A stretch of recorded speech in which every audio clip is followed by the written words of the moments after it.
Our trans kids are braver than any of us should ever have to be.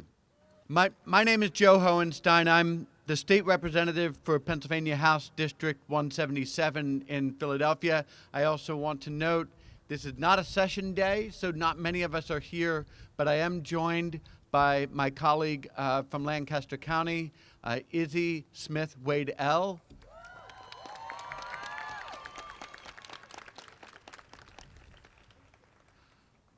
I'm the parent of a trans person, Mars Mazik Hohenstein.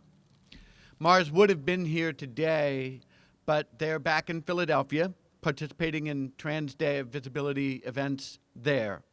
If you would like, you can check out my website to see their speech on how they came to choose their name.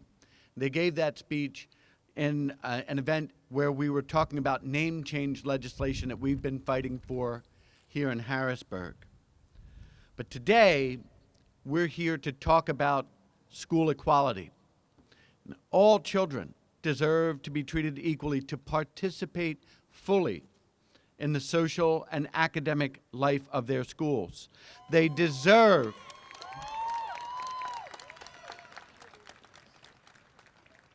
to freely live their identity in the way that they choose. Part of that identity is in the choice of a name. And since this is an event around educational equality and language is one of the most important parts of our education, I'll start by quoting one of our bards of the English language, William Shakespeare. What's in a name? That which we call a rose, by any other name, would smell as sweet. Now, these are beautiful words, a skillful use of language, but in many ways, language does not serve us here. We know that Shakespeare used they and them in the singular, and yet Mars and all trans people often have to explain this very fact to family members and loved ones. Even with this education that we are providing to people, the burned-in bias of generations possesses the people who love our trans kids, the people they love themselves, and often language gets in the way. We cannot or miss the pronouns of a particular person's identity, and our kids are consistently misgendered and at times dead-named. And fighting these facts each and every day of their lives is, again, the reason that I say our trans kids and our trans people in general are the bravest people that I know.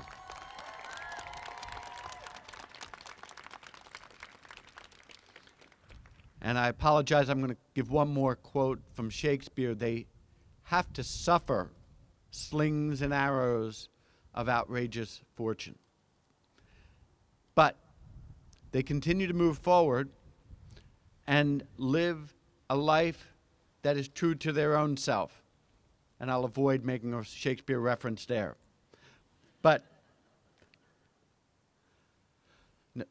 in the end, our trans youth, our trans community deserves to be understood, to be valued for human dignity and given human dignity, because, and this is one of the things that I've talked about in particular with Mars, the fact that their choice to be open and vocal about their identity, their choice to challenge gender as a social construct, has taught me, their father, more about what it means to be human than I learned in decades of my straight, white, cisgendered male life.